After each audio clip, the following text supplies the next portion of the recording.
Ladies and gentlemen, please welcome to the stage the 19th Chairman of the Joint Chiefs of Staff, General Joseph F. Dunford, Jr.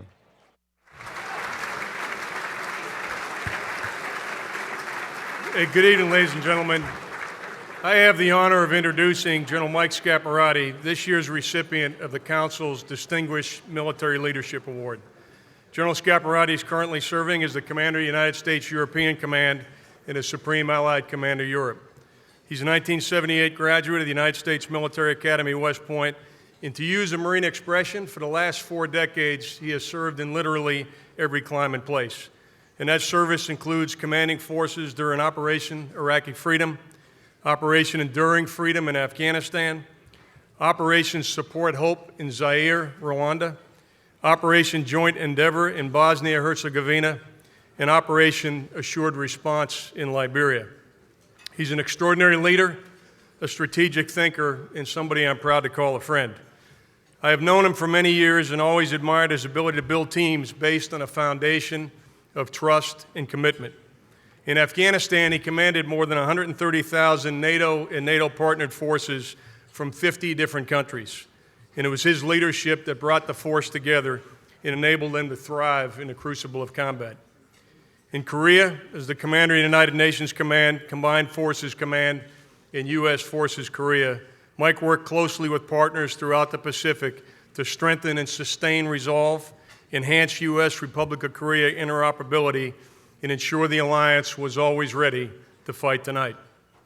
Over the last 3 years, as we've witnessed significant changes in the European strategic landscape, his steadfast leadership has forged a team of NATO military leaders able to navigate the challenges of what Fred Kemp called earlier tonight, and I think accurately described earlier tonight, as an inflection point.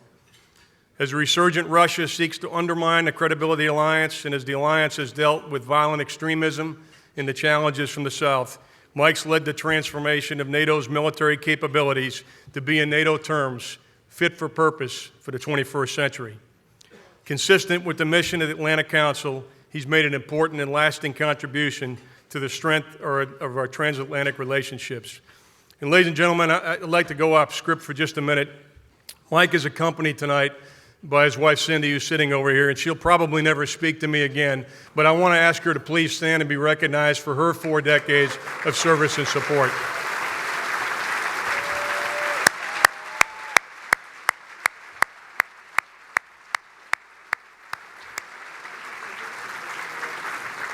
Cindy has been there since Mike was a second lieutenant.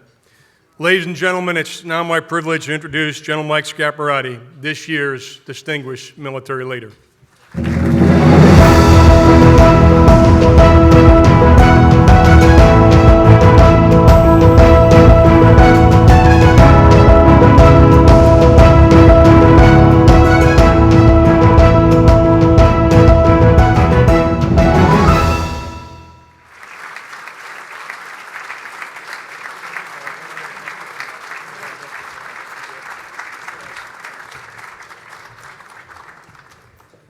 Thank you, Chairman. It's an honor to serve this great nation of ours with you, and the men and women of America's armed forces are fortunate to have you as our chairman.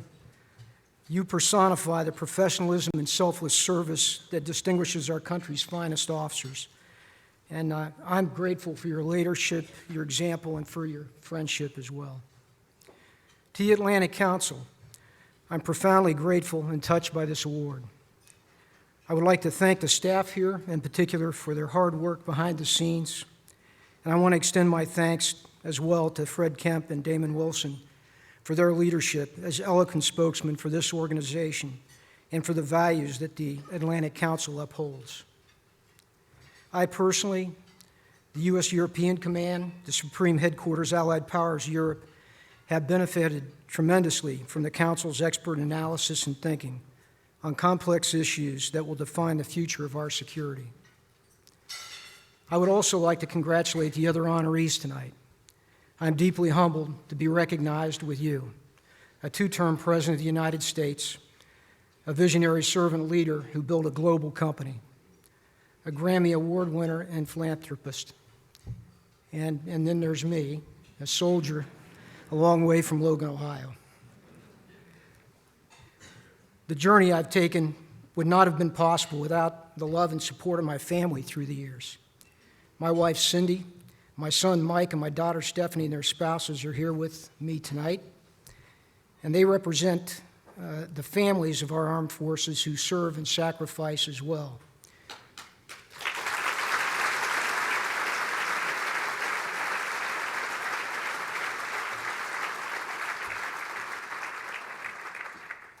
This evening, I also think of my father, non-commissioned officer and a combat vet, who taught me so much about being a soldier.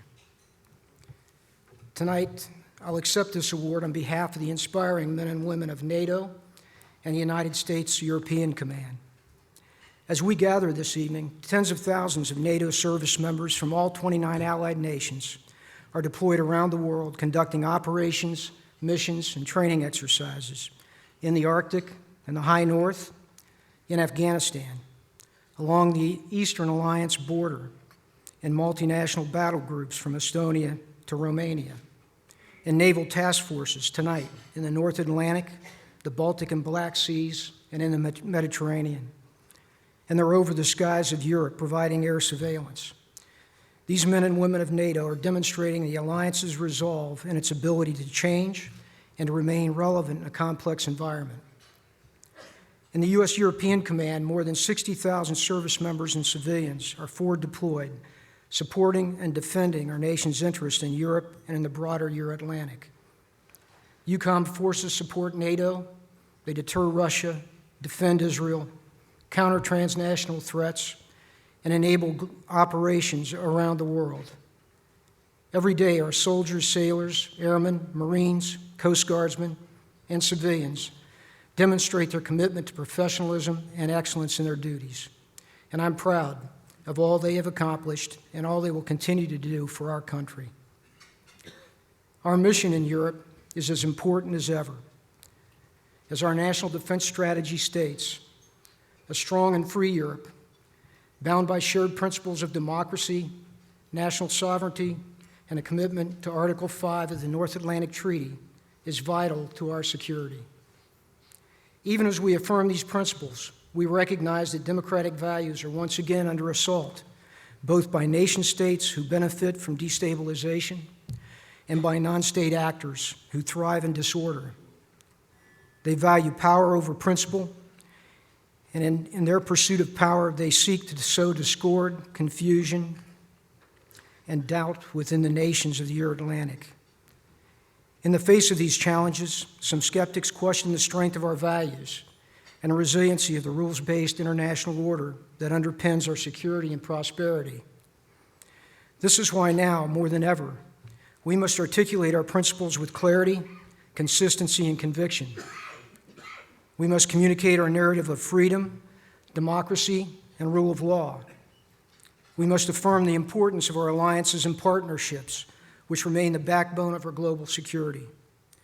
To those who doubt our resiliency, I would remind them that almost 70 years ago, 12 nations came together here in Washington to sign their names to a treaty stating that they were determined to safeguard the freedom, common heritage, and civilization of their peoples.